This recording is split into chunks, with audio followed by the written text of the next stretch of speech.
Hi and welcome to Tabletop Gaming. My name is Charlie and today I am super excited because we're going to be taking a look at this.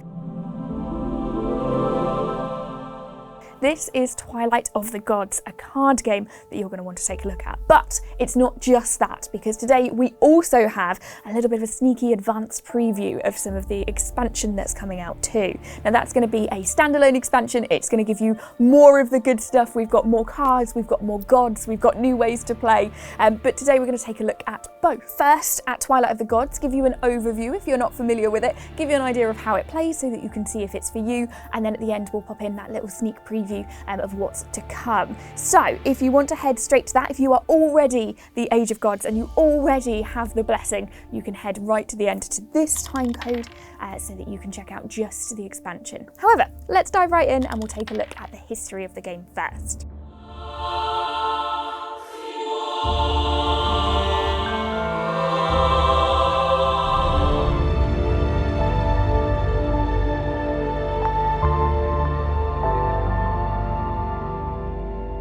So you may recognise this game from its 2015 Kickstarter. What it is a card game that looks at the gods when they're starting to die out. So we're heading back to 5th century AD for the basis. We've got lots of different gods from lots of different cultures, but the belief system is starting to die out. Pantheons are being defaced, people aren't worshipping them like they used to.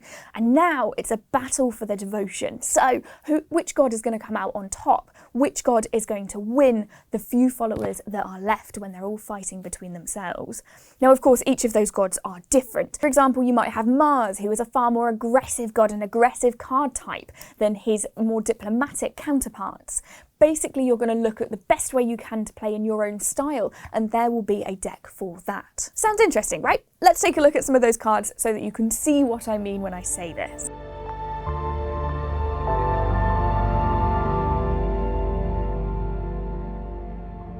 What you're going to have is a stack of 50 cards. Now, each of these at the moment are set up into their gods and their sort of ideal first go, so that you can pick up the deck and just immediately start playing.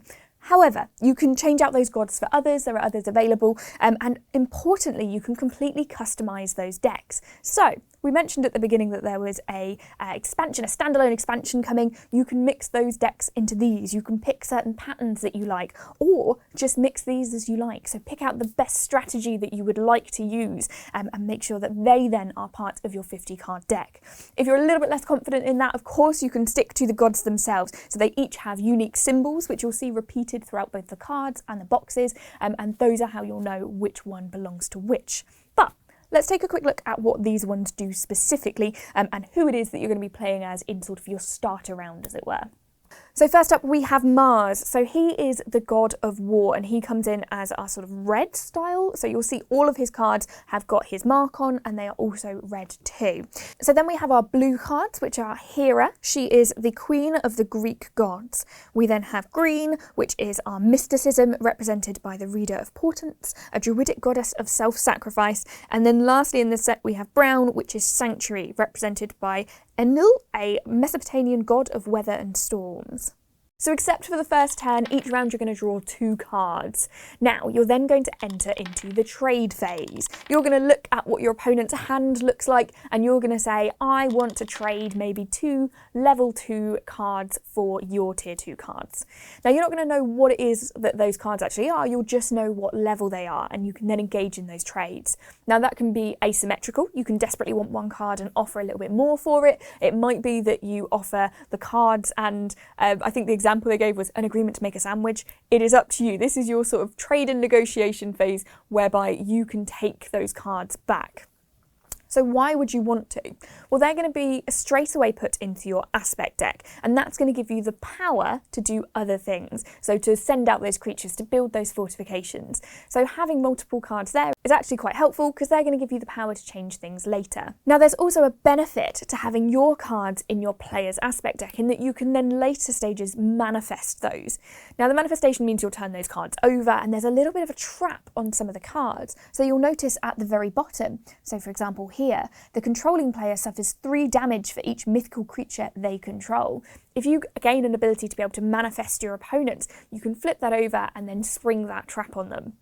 Now, sometimes we can't always agree. Sometimes diplomacy is not possible. Sometimes a trade is just not what you want to be doing. And in that case, what you do is you move into the seize phase. So if no trades take part, if you haven't been able to agree, head to the seize phase. And that is as you would expect. You can take a card from your opponent without them agreeing. So it might be that you've been eyeing their tier 3 card, you think that they're going to try and use it later on, so you want to make sure that you take it off of them, and you can use the seize phase to do so. Now, of course, it's not free, because otherwise why would you do the trade phase?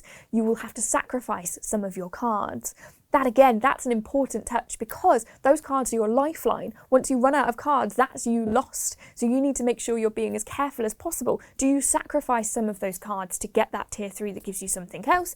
Or do you play it safe and keep hold of those cards for a little bit longer, knowing that having more options will prevent the other player from doing something? Also worth bearing in mind in that seize phase is that the higher power the card, the higher the tier it is, the bigger the trap is. So you have to be careful if you're going for those high-powered cards, realising that they may come with a bit of a risk attached to them, as well as those cards that you may have lost too. Then you have the resource phase. So you've taken those cards either by seize or by trade, and those resources you now have in your aspect deck. You can then choose to put one of those into play. It's up to you which ones you put in, but they will then give you the power to do something else. That of course leads on to the summoning phase, where of course the cards that you've just laid down to give you power can power up your actions. So it might be that you decide to play a creature into the field. It might be that you decide to use a fortification to give yourself bonuses. Those are powered by that aspect card that you laid down and that you chose earlier. So that's an incentive to go potentially for those higher powered cards, but you do need to consider what you're doing, and those will be exhausted once you've done by turning them sideways. Then comes the phase you've all been waiting for, which is the combat phase. These gods are battling it out, so now is your chance to lay those cards. Now it might be that you lay down a creature to create an attack. It might be that you build a fortification. Now it's worth noting that you can't use those on the turn that they come out, but once you've cycled through that turn, you can use those to attack. Now, it's worth noting that when creatures attack each other, they use their fight value, but when you're attacking the person or a fortification, you're using their life value. Then we move on to your end phase, or sort of refresh phase, where you'll turn all those exhausted cards back, you'll return the manifested cards, and be perfectly ready to go again for your next round. Now, of course, there are more intricacies to those cards, so as you play, you'll become more and more familiar with what it is that they can do and some of the terminology involved. Take, for example, Savagery. That allows you a bonus effect if you've already lost a card that round. Aspects such as that crop up through the whole game. There are little intricacies on each one, different ways to play that you can build through, and as you play your different gods, you'll realise that you favour some sort of methodology or you favour certain cards. That, of course, is perfect when you start playing a little bit further on and you want to mix and match those cards.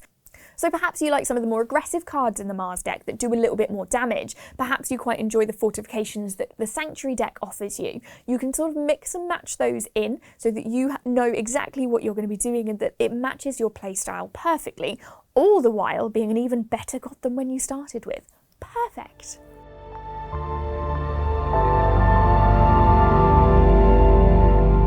So you may have noticed that the table has slightly changed because we're going to now talk about Age of Tribulations. I promised you a sneak peek and this is it. So it's going to be a standalone expansion. You haven't got to have the base game in order to play, unlike one of the expansions that went before that gave you, I think, 50 extra cards that you could add in. This one you can pick up and play straight away. So if you liked the sound of what went before, or you just want something that you can give to a friend for them to play so that they don't mess with your deck, this could be a good option for you. So what does it include? We're going to have 2 brand new decks with new gods to play with. This is going to come up as Avarice and Devotion.